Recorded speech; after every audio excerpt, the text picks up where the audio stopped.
The X Zone Radio Show with Rob McConnell is largely an opinion talk show. All opinions, comments, or statements of fact expressed by Rob McConnell's guests are strictly their own and are not to be construed as those of the X Zone Radio Show or endorsed in any manner by Rob McConnell, Relmar McConnell Media Company, the X Zone Broadcast Network, its affiliated networks, stations, employees, or advertisers.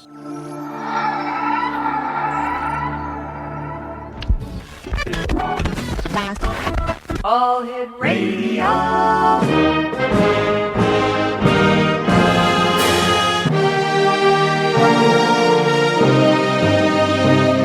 Welcome to the X Zone, a place where fact is fiction and fiction is reality. Now, here's your host, Rob McConnell. And welcome back to the X Zone, everyone. My name is Rob McConnell, and yes, we're coming to you from our studios in Hamilton, Ontario, Canada. Worldwide toll-free, 1-800-610-7035. Email xzone@xzoneradiotv.com, on MSN Messenger, xzoneradiotv@hotmail.com, and our website, www.xzoneradiotv.com. My guest this hour is James O'Con. We're going to be talking to James about his new book entitled The Lost Secrets of Maya Technology. And James is an author, lecturer, and an award-winning structural engineer. He has explored more than 50 remote Maya sites and researched Maya technological accomplishments for more than 40 years. Combining his talents as a forensic engineer and an evidence gleaned from his archaeological investigation, James lifts the veil of mystery from the lost technology of the Maya. And James, welcome to the X Zone. How are you, sir? I'm doing right fine, thank you. Tell us a little bit about your interest in the Maya.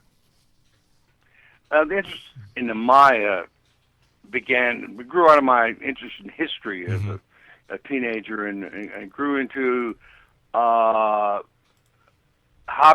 I'm going to take these step, and then an avocation when I spent time in Mexico in the 60s, almost a year, and visited Maya sites where I felt a kinship with the Maya engineers, and started considering how these incredibly bright people built their grand cities and built the infrastructure for these beautiful places. And it grew into a situation where I made some discoveries, pointed them out to archaeology. They said impossible. They couldn't have done it. They were Stone Age people. Well, that one way for the quest for the truth. And the culmination is the book. And the book is entitled Exonation, The Lost Secrets of Maya Technology. James' website is www.theoldexplorer.com, and his book is available on Amazon.com. James, why do you think so many people now are showing a sudden interest in the Mayan and the Maya technology as well as the Maya civilization? Do you think the hype around the end of the Mayan calendar, 2012, December 21st, 2012, has something to do with it? Yes, it does, and we have films. Indiana Jones' last movie was about the Maya, and we've had a tremendous increase, and not we, but Mexico has had a tremendous increase in tourism to Maya sites over the last 20 years, and it just keeps increasing. And I find it to be astounding that they expect 57 million people there this year, and I think that they usually get about 30, but this year is the big deal because, as you said, there's about a mutual hype around the December 21st date. All right, James, stand by. You and I have to take our first commercial break. We'll be back in 2 minutes. X Zone Nation, James O'Con is our special guest, and we're talking to James this hour about his book, The Lost Secrets of Maya Technology. Here's a couple of websites, www.theoldexplorer.com. That's www.theoldexplorer.com, and his book is available on Amazon.com. 1-800-610-7035, worldwide toll-free. Email xzone@xzoneradiotv.com. And don't forget, this coming May 25th to the 27th, I will be at the International Center, 6900 Airport Road in Mississauga, where the Body, Soul, Spirit Expo is going to be held. And it's going to be a great event. If you're in the Toronto area, please drop by and say hi. Now, for further information, www.bodysoulspiritexpo.com. This is the X Zone, a place where people dare to believe and dare to be heard. And James O'Connor and I will be back on the other side of this 2-minute commercial break to talk about his book, The Lost Secrets of Maya Technology. My name is Rob McConnell. This is the X Zone. Don't go away.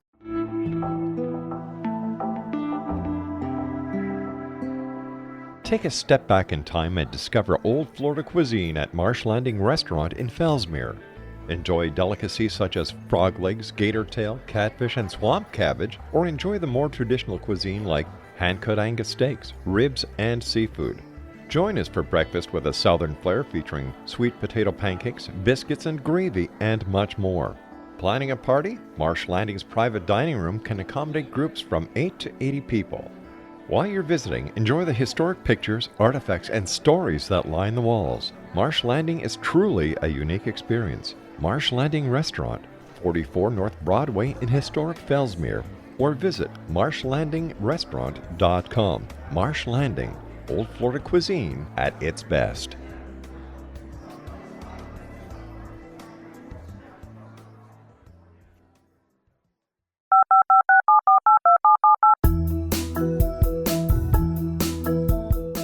Did you know that when you're on the road with limited data or Wi-Fi, you can still listen to the X Zone Radio Show with Rob McConnell, The Science of Magic with Gwilda Wiyaka, X-1, Dimension X, Space Patrol, and every minute of the X Zone Broadcast Network by calling 213-401-0080, courtesy of Audio Now.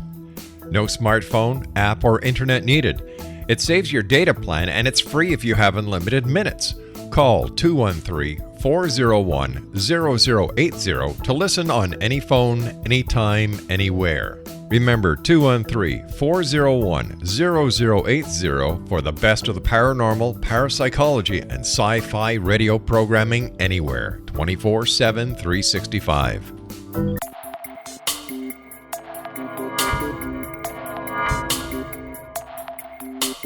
Are you interested in the paranormal, ghosts, UFOs, or psychic phenomenon? Join me, Tim Bartley, co-host of Talking to Spirits with Lightworkers Tim and Justina, coming mid-January 2017 to the XZBN. We will channel spirits live and talk to them, revealing all kinds of amazing information. Spiritual attachments will be found and removed on the show, and so much more. To find out when you can listen to Talking to Spirits with Lightworkers Tim and Justina, visit www.xzbn.net for listeners on both sides of the veil.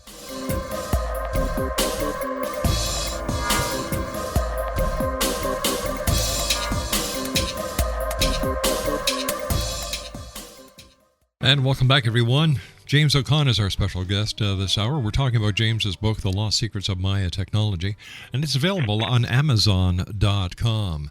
Now, the Maya civilization was the longest in history, James. Let's see, what was it, 3,000 years? The Maya had a long time to contemplate the cosmos, the universe. They were farmers, they were astronomers, and they were great cosmic philosophers. Now, how did this assist them in developing their scientific civilization? You took away my best line, the cosmos. They developed their belief system in their fascination with time and space. And time and space to them was all contained in the cosmos. And in the nightly light show they had, through a transparent, clear sky, they saw the movement of planets, the rotation of our planet, the stars, and started studying them and being obsessed by them. Of course, as one generation passed to another, they had to start counting the cycles, the days and years between different periodicities of planets and stars and rotations. And that enabled them to start a writing and mathematical system that kept track of the time and named the stars and just wrote about the cosmos. This developed their astronomy, their mathematics, and their writing system, which was, by the way, one of the 5 original writing systems in the world. Now we So also we also know that the Maya realized that the Earth was not the center of the universe 500 years prior to Galileo finding this out. Absolutely. They knew that when the ships which landed with Columbus were all afraid of falling off the edge of the earth, but the Maya, which had already passed away, the civilization had passed 600 years before, but they knew that the earth was round. Right. So, why were the Maya so intelligent? Well, I think they were just a cultural system that happened, and this is part of the Lux system, happened to study the stars and the movement, and that went into their counting and their writing, etc. That developed a hierarchy of people who could understand those scientific elements that they were developing, and they developed an intellectual class, an elite society, etc. And it developed, as all human societies do, into a class system where you had these really bright people that were selected, like NFL players or for guys for NASA. They all were headed in that direction all their life, and they developed a society that had an elite system that worked on the sciences. And out of this came their technology. They figured they needed some better place to work and live, so they built these cities that were, through their technology, made of cast-in-place concrete with tools that were harder than steel, and water management systems that saved them during the dry season, roads that cut all the way straight as an arrow, paved 30 feet wide right through the jungle from one city-state to another. They were city-states rather than an empire, and that's one of the things that kept them going for 3,000 years, because there was not one big city that controlled, but 50 cities that relied on each other for trade and for their culture and for a lot of political interface. That was a lot. That was a 3,000 year stretch right there. But that is what kept them in a intellectual state, where they could use their cognitive intelligence and develop all these thoughts. So, without outside influence from other cultures, James, how did the Maya evolve their scientific civilization? Well, it started with the stars. Everything you need to start a science is in counting, naming the stars, and this astrology and the projections of time through astronomy. I said astrology, I was wrong. Backwards in time, and then picking a time and cycling them forward. They believed in linear time like we do, and cyclic time, when they would go back in time, select a date for a perfect future event, like a war, coronation, celebration, and cycle forward. That's how we got the 2012 date. That was evolved in cycling back and forward until they found the right date for. Now, I've been down to Mexico myself, and I've done quite a bit of research on the Maya, and nowhere, talking to any of the Maya, talking to any of the different high schools of learning, including the government officials, do they state anywhere that the end of the world is going to be happening on December the 21st, 2012? So where did this myth come from? Well, the myth around December 21st is really a myth started by modern doomsday predictors. That is the end of this era of the Maya calendar. It's 13 Baktuns, which is it's 5,126 years and 123 days. Most people don't know that. But they developed that as part of the precession of the Earth, which is 25,600 years. The Maya divided into 5 parts and took each one, which is 5,126 years and change, and set a start of the creation and the end of the creation. And so the Baktun 13.0.0.0 will be on December 21st, which happens to be a famous day around the world. That's where we got Christmas. That's the winter solstice, Hanukkah. Everything you could think of were all developed around the winter solstice. So they picked the winter solstice, which is the time when the sun is, vertically at the zenith, and set that up as a great day to end, have a big New Year, because the next day was 00001, which was a new time era. That's the Maya look at it. Were they aware of, at the time, that this was also going to be the date of the galactic alignment? They picked that date. A lot of scholars think this, and I'll give you the thought process. The galactic alignment is when the dark rift in our galaxy and the Milky Way, it aligns with the sun at the zenith, and there's like if you drew a line along the dark rift, and then aligned it with the sun and some planets, you got a cross, which is like the Earth tree of the Maya, and that happens many, many times throughout the 5,000-year history, but it also happens several times in this period. We're talking about 2012, and they found a date when it would swing back and forth right at the 21st of December, and got that was the date. They picked a date that would end on a holiday, which was the solstice, and they were brilliant astronomers. So yeah, they were doing this at around the year zero in our calendar, around the time of Christ's birth, at a town called Istapa. So that's as logical a case as I can. It's logical to me because they were great astronomers.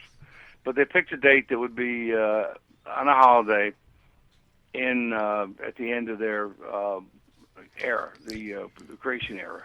Now, Jim, because archaeologists consider the Maya to be a Stone-aged people, how did this label affect your studies? Well, that was one of the elements that really drove me into this quest. I was absolutely sure the Maya had invented cement, tools harder than steel, incredible methods of transportation without a beast of burden, and I knew that these people who had one of the first five original written languages in history, couldn't be Stone Age just because they didn't have metal tools. Although they could do amazing things and had amazing cities and unbelievable art and architecture, the archaeologists were falling back on the three-age system of stone and bronze and iron. It was developed in the early 18th century in a museum in Denmark, and the Maya got nailed with this category because they were the last civilization to be discovered. It was 1839. Well, everybody knew they were there, but that was the first time that John Lloyd Stephens and Catherine Wood, who I know you wrote about, came into the area and viewed these cities and made drawings and wrote amazing descriptions and became, well, actually they changed the history of the world. They found there was another civilization that was encapsulated. When it failed in the 9th century, nobody ever reoccupied the cities. They were never invaded by other people, so they were like they're in a time capsule. And we being the archaeologist, now I'm not an archaeologist, I'm an engineer, I'm an archaeo-engineer, could not find any metal tools. Okay, they found gold, which was traded from different areas, but there's no real metal and I'm talking about the hard metals, in the Maya zone. They had to go 1,500 miles away to find iron. So they didn't see any metal, so they had to be Stone Age. In the book, in Chapter 4, I talk about many other descriptions of civilizations which don't involve stone or metal tools, but have all the factors that the Maya developed, the cities, the languages, the writing, etc. And I'm on a campaign to get rid of that appendage or appellage, Stone Age. All right, stand by, Jim. You and I have to take our news break at the bottom of the hour. Exo Nation James O'Conn is our special guest. James O'Conn. His website, www.theoldexplorer.com. Or his book can be found on Amazon.com, and the name of the book is The Lost Secrets of Maya Technology. That's The Lost Secrets of Maya Technology is available at Amazon.com. I'll be back on the other side of the news with James O'Conn as the X Zone continues with yours truly, Rob McConnell. Don't go away. This is the X Zone Broadcast Network, broadcasting worldwide on broadcast affiliates and satellite program providers, including CNN Broadcast Network, Sirius Satellite Network, Star Media, Good News Radio Network, Angel Broadcast Network, Wiki Broadcast Network, and WPBN TV. For more information on the X Zone Broadcast Network, visit us at www.xzbn.net.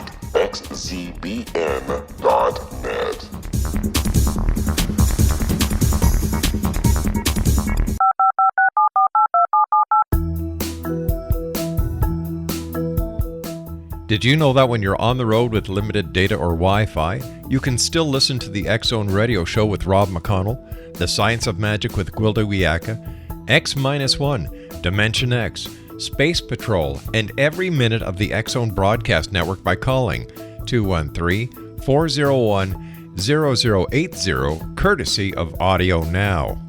No smartphone, app, or internet needed. It saves your data plan, and it's free if you have unlimited minutes. Call 213-401-0080 to listen on any phone, anytime, anywhere.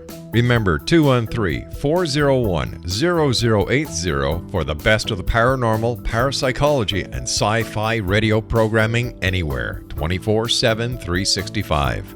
1-800-610-7035 worldwide. Email xzone@xzoneradiotv.com, on MSN Messenger, xzoneradiotv@hotmail.com, and our website, www.xzoneradiotv.com, and you can listen 7/24, 365 at www.xzbn.net/live HTM. My guest this hour, X-Zone is James A. O'Conn, and we're talking about James's book, The Lost Secrets of Maya Technology. It's a great book. It's got fantastic photos in it. And James, what was your most startling find as an archaeoengineer investigating the Mayan civilization and Maya technology? I would place my number one discovery or forensic discovery on the fact that the Maya invented how to make or fabricate cement 300 years before Christ, and the Europeans discovered the method in 1851. Well, that's when it was patented anyway. The Romans did use cement, but it was all natural cement that came from volcanic sources, so they didn't have to develop a method. But the Maya developed this incredible wood timber cylinder. They would make 20 feet in diameter and about 10, 12 feet high out of wood that would be burned with a cylinder down the middle. It would be, I'd call it the fire cylinder. And they would develop this and put limestone on top. Now, when limestone gets to 14 to 1600 degrees Celsius, it melts. And when it melts, it becomes cement. And they developed what I term, and that is what it is, a thermodynamic reactor, which had a fire in the center, which lowered the temperature as the fire got hotter, and these shafts at the ground level that drew in fresh, oxygen-rich, cold air that combined with the interior fire and made the fire hotter. And it would recycle and got hotter and hotter until they would develop a temperature that was required to melt the limestone. And this was I've made models of this, and pictures are in the book. They're only 1/20 scale, but I had fire shooting their furnaces, which they still use occasionally. Nobody ever found these until I discovered pictures from, Chichen Itza when they were consolidating the site. And all the cement they used there, was made from this kind of process. And this tongue of flame would shoot in the air 150 feet, at 50 meters. And mine only did 6 or 8 meters, but it's amazing. It's like at the end of Indiana Jones. Remember that tongue of fire going up from the ark? Yeah. That's my most impressive discovery. Because hey, I got the pictures of how they did it.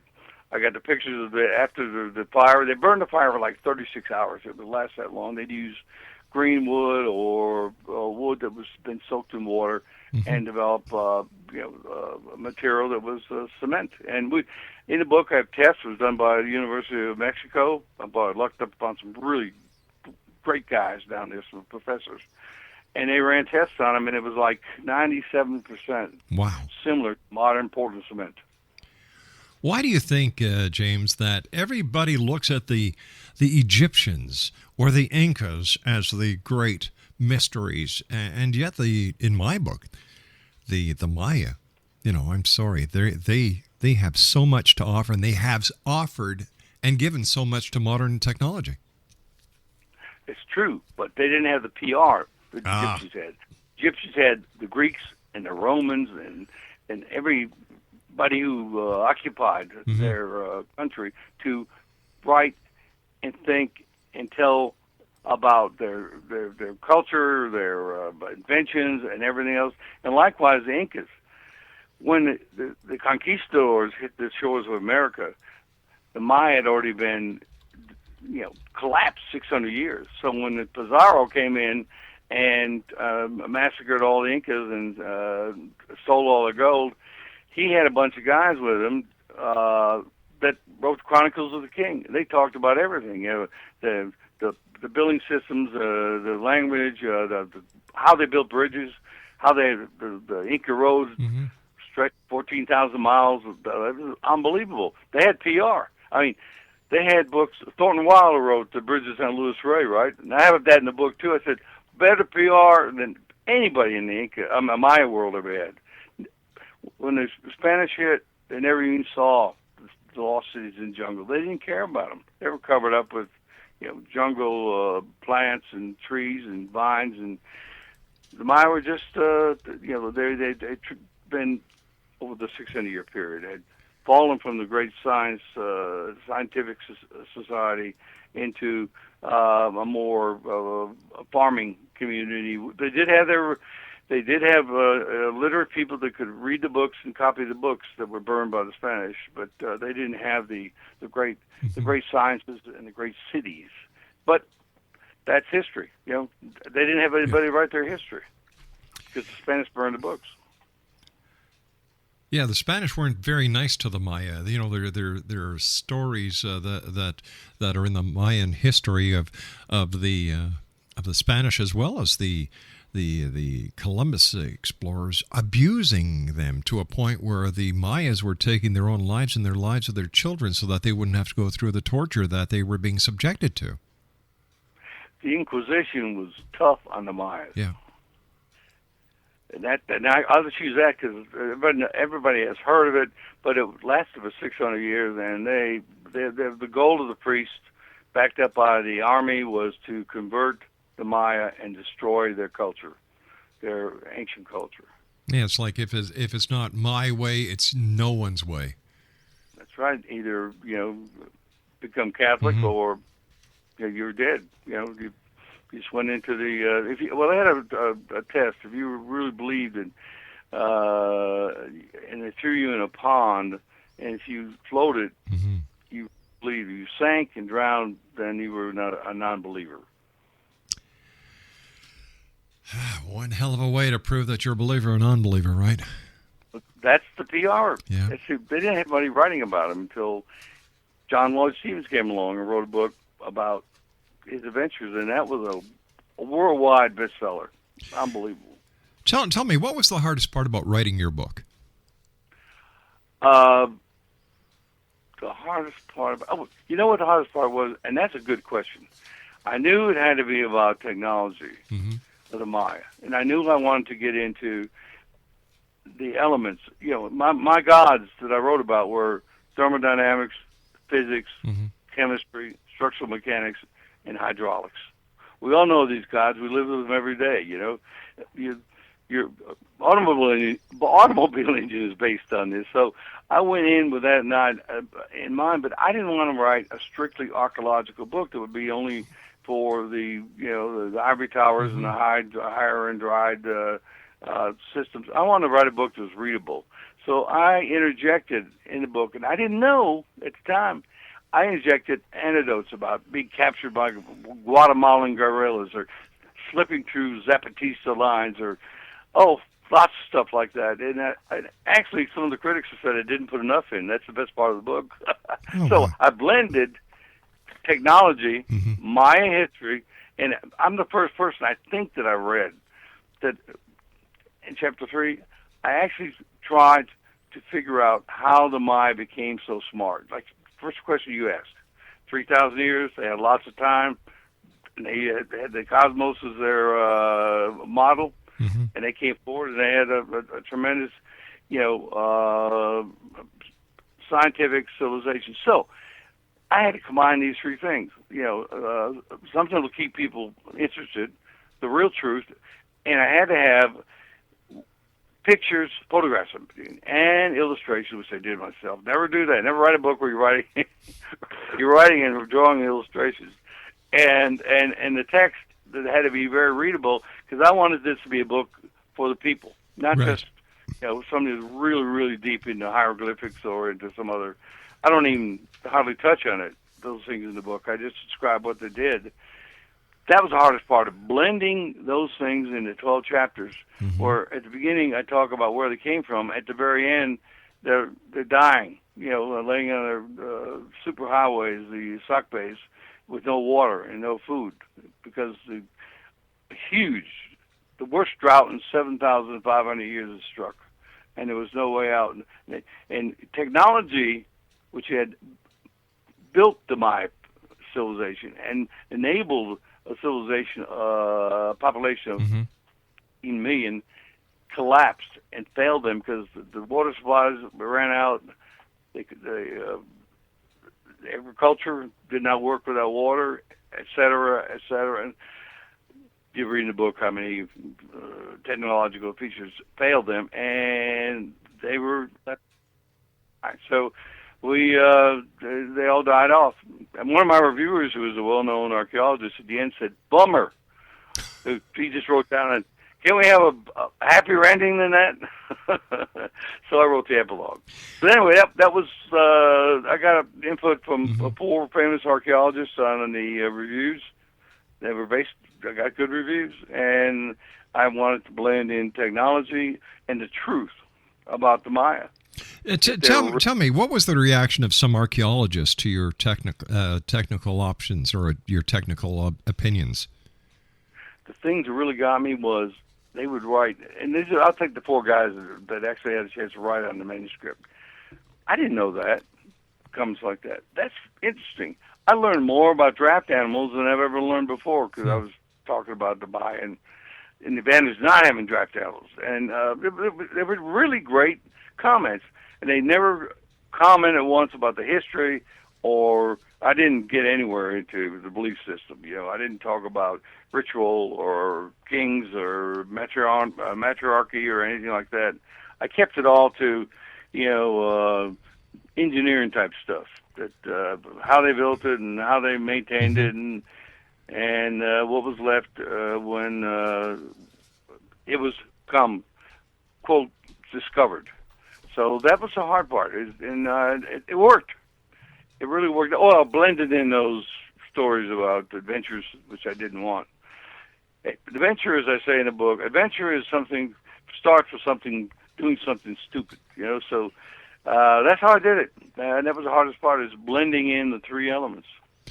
So can we safely say that there's now scientific proof that the Maya were a technologically advanced society? Yes, and what impresses me is the reviews are using that very phrase, technologically advanced, because they see the cement and they see they use tools harder than iron. The water systems were tremendously advanced. A series of underground cisterns that collected water during the rainy season, so it could be used by the cities and by everybody during the dry seasons and on and on. And their boats, they had a trade system. Now, I really tout the trade system because they lived off of trade. I mean, they traded north into Mexico. That's north of about 1,500 miles, and they had these big boats. They were like giant canoes, but they were built with all the technology of modern marine vessels. And the best witness we have for those is Christopher Columbus himself. In his fourth voyage, he boarded a Maya sailing vessel at sea and took off his best treasure, which was cotton, by the way, at the time, because Europe didn't have cotton like the Maya grew and wove. And he described the boat and everything else, and I use it in the book to recreate a Mayan canoe along with an expert that I worked with. So people who read it believe it because I tell how it was done. I tell how the system was built and operated. I show drawings, and then I show a photograph. And when you do that, you don't have any more questions about, well, show me something else, Well, nobody's asked a question like that yet. I'm really pleased that I satisfied the reader, because I've got the comments from the reviewers say he illustrates clearly the miracle of the Maya. All right, stand by, Jim. You and I have to take our final break. Exonation, James O'Con is our special guest. He's the author of The Lost Secrets of Maya Technology. That's The Lost Secrets of Maya Technology. It's available at Amazon.com. And for more information on James, visit his website at www.theoldexplorer.com. And James and I will be back on the other side of this commercial break as we continue here in the X Zone from our studios in Hamilton, Ontario, Canada. My name is Rob McConnell. Don't go away.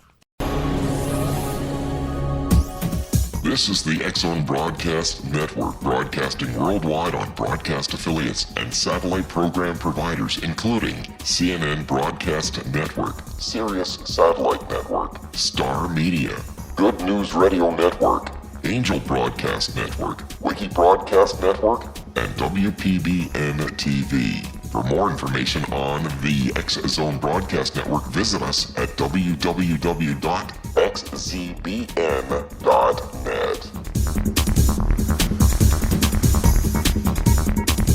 19 Sergeant Central. 19 Sergeant, check. Officers on the scene. Hi, I'm Larry Lawson, host of Paranormal Stakeout. With over 36 years in law enforcement, I have learned a few things. The most important is the proper gathering and preservation of evidence is vital to putting the bad guy behind bars. It's no different in the world of paranormal investigation. Whether it's the search for the afterlife, cryptozoology, UFOs, and extraterrestrials, how we gather the evidence, preserve that evidence, and present it to a jury of our peers will make the ultimate difference in proving the existence of worlds and entities that are beyond our imagination. Join me, Larry Lawson, every week on Paranormal Stakeout when, along with my guests, we'll take a journey to prove with indisputable evidence what man has struggled to believe for centuries. Go to xzbn.net for the broadcast schedule and check me out at paranormalstakeout.com.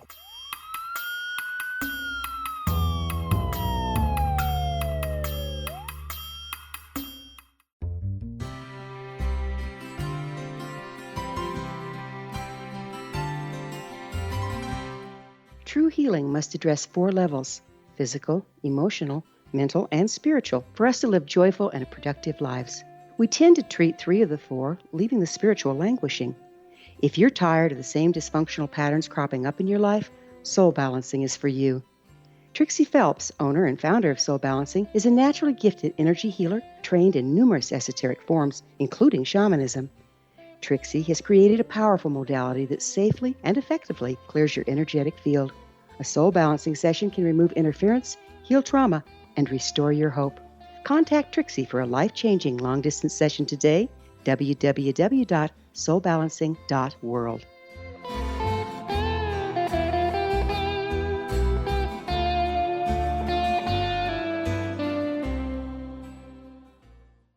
Welcome back, X Zone Nation. James O'Con is our special guest, and the name of his book is The Last Secrets of Maya Technology. It's available at Barnes & Noble, and if you'd like to get more information on James's website is www.theoldexplorer.com.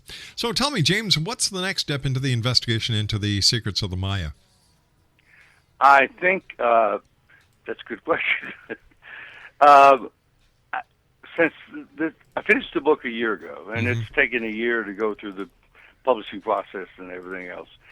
And my next, I think I'm going to go more into detail about the life of the Maya and how they lived. And I don't mean social life. I mean the day-by-day stuff about lighting systems and ventilation and some structures, some cities are built out of brick, etc. And I'd like to further pursue the navigation system, and which was incredible. It's based on the stars.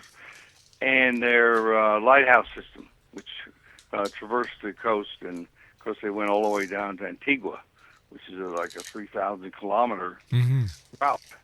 So I'm working on that very slowly because we just were released 2 weeks ago. So my time's been full.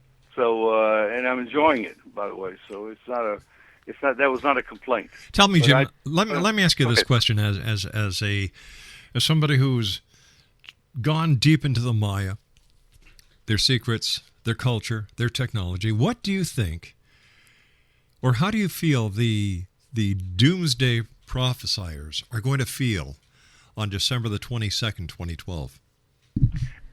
They're going to be few and far in between. Have you noticed it's dropping off? Yeah. I mean, the guys that are leading the thing, I could name some, are sort of like talking about it's not doomsday anymore. It's like the age of Aquarius, or it's a change in the in the style of life of the world. It's a new era, and it sounds more like the Flower Children of the '70s than it does, one of the.